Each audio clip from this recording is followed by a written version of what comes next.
Mari kita bahas satu persatu. Yang pertama, ini yang perlu kita ketahui, yaitu perbandingan kalori dalam satu porsi nasi dengan satu porsi labu kuning. Nah, labu kuningnya tentunya yang sudah dimasak ya. Jadi, kalori dalam satu porsi nasi ini sekitar 135 kalori. Nah, sedangkan dalam satu porsi labu kuning yang sudah dimasak ini sebesar 58 kalori. Nah, kalau dilihat di sini tentunya kalori dari labu kuning jauh lebih rendah daripada kalori dalam satu porsi nasi.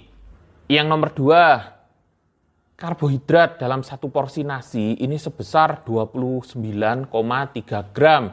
Nah, sedangkan karbohidrat dalam satu porsi labu kuning ini sebesar 9,92 gram. Nah, lagi-lagi jika dibandingkan antara satu porsi nasi dengan satu porsi labu kuning yang sudah dimasak, ini ternyata kandungan karbohidrat dari labu kuning jauh lebih rendah daripada karbohidrat yang ada di dalam satu porsi nasi tadi.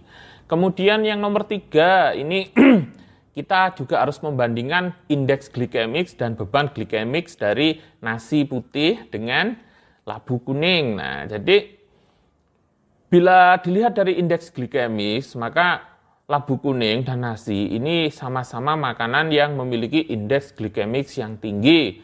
Nah, namun ya kalau kita lihat dari beban glikemiknya, nasi putih ini memiliki beban glikemik yang tinggi, sedangkan labu kuning ini memiliki beban glikemik yang rendah.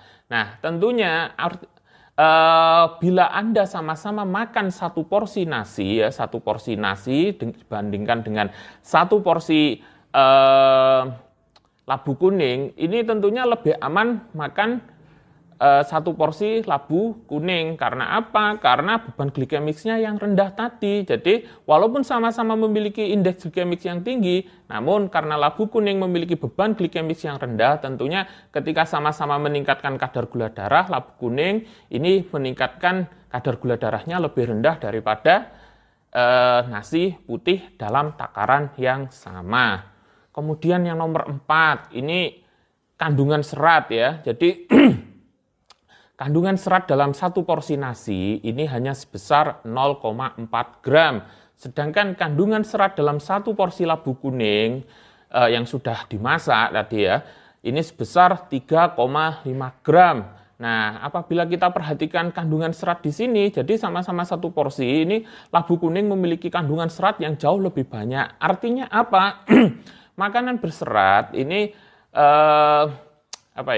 membantu menurunkan penyerapan gula darah di dalam usus. Sehingga apa? Sehingga kadar gula darah pada penderita diabetes tidak segera naik ketika mengkonsumsi makanan yang berkarbohidrat.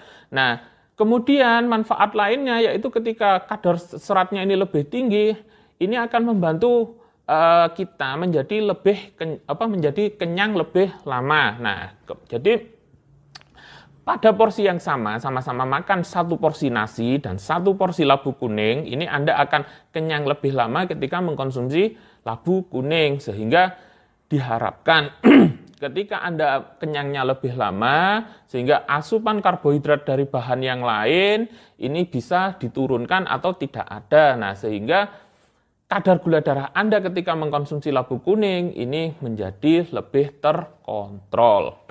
Kemudian yang nomor 5, ini pada labu kuning terdapat kandungan vitamin C, ya, vitamin A, lutein, dan zeaxanthin. Ini yang bermanfaat untuk membantu mengontrol kadar gula darah pada penderita diabetes.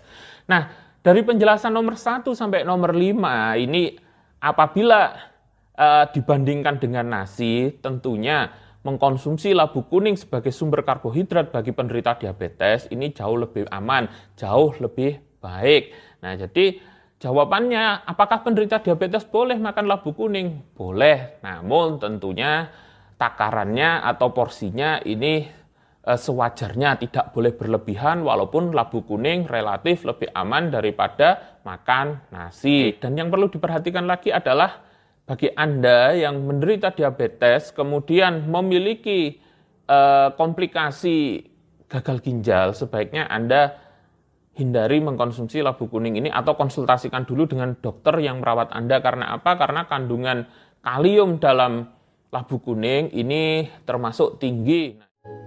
Punya penyakit nggak sembuh-sembuh? Nadifit aja, susu kolostrum terbaik.